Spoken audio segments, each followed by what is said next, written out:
Hello दोस्तों। आज मैं मुंबई इंडियंस और रॉयल चैलेंजर्स बेंगलोर का मैच देख रहा था। दोस्तों, उस मैच में एम्पायर्स के जो डिसीजन थे वो कुछ इस तरीके के थे कि एम्पायर्स के डिसीजन मानो ऐसे हों कि वो सिर्फ मुंबई इंडियंस को जिताना चाह रहे हो। वो सिर्फ ये हो, उनके डिसीजन में एक तरफा बात दोस्तों देखने को मिली थी।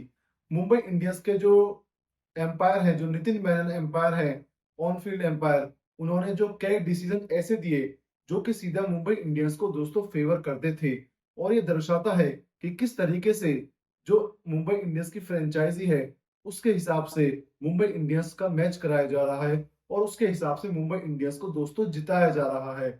क्योंकि जो नितिन मेनन एम्पायर है, उन्होंने 3 से 4 डिसीजन ऐसे दिए जो साफ आरसीबी के खिलाफ थे। दोस्तों, एक डिसीजन आपको बता दूं।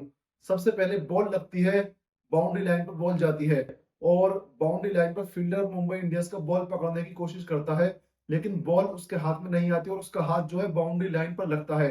आप पीछे फोटो में देख सकते हैं, उसका हाथ बाउंड्री लाइन पर लगता है और बॉल भी उस टाइम उसके जो है बॉडी से लगी होती है, लेकिन उसके बाद भी उसे फोर नहीं दिया जाता और वहां पर जो सिंगल या डबल लेते हैं वही रन काउंट किए जाते हैं आरसीबी के लिए।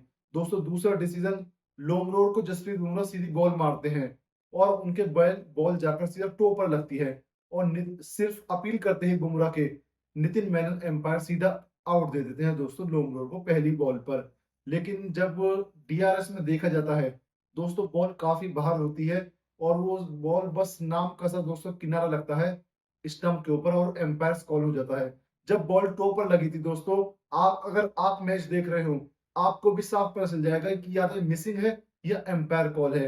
लेकिन ये किसी भी हिसाब से हिटिंग नहीं कर रही थी स्टंप को, लेकिन उसके बावजूद में नितिन मेनन सीधी उंगली खड़ी कर देते हैं। उन्हें पता था कि एम्पायर कॉल होगा या मिसिंग होगी, और एम्पायर कॉल हुआ तो डिसीजन मुंबई इंडियंस के फेवर में।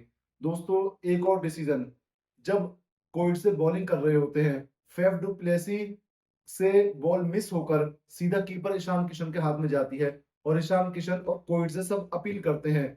लेकिन जब देखा जाता है दोस्तों, उस समय मुंबई इंडियंस के पास कोई रिव्यू उपलब्ध नहीं होता, लेकिन उसके बावजूद भी जो ऑन फील्ड एम्पायर है नितिन मेनन और या दूसरे एम्पायर हैं, वो उसे डीआरएस के तौर पर थर्ड एम्पायर को दे देते हैं। जब थर्ड एम्पायर उसमें चेक करते हैं डीआरएस में, दोस्तों मेरी समझ में एक बात नहीं आई कि डीआरएस दिया क्यों गया। जब आपके दोनों डीआरएस खत्म हो गए हैं तो आपने उसे फेवर क्यों करा? या तो आप आउट देते, आरसीबी का बल्लेबाज डीआरएस लेता। अगर आपने नॉट आउट दिया है तो फिर आप थर्ड एम्पायर से चेक क्यों करवा रहे हैं? डीआरएस तो उनके खत्म हो गए, इस हिसाब से क्या उनके 3 डीआरएस है और आरसीबी वाले को 2 या उनके अनलिमिटेड डीआरएस हैं, जो आप उनके एक बार कहते ही सीधा बॉल थर्ड एम्पायर को उनका डिसीजन देते हैं। और थर्ड एम्पायर जब फेफ डुप्लेसी का अल्ट्रा से देखा तो दोस्तों वहां कोई किनारा नहीं लगा था। तो इसका मतलब तो ये हुआ कि आपने एक एडवांटेज दिया है, एक डीआरएस का एडवांटेज दिया है मुंबई इंडियंस को।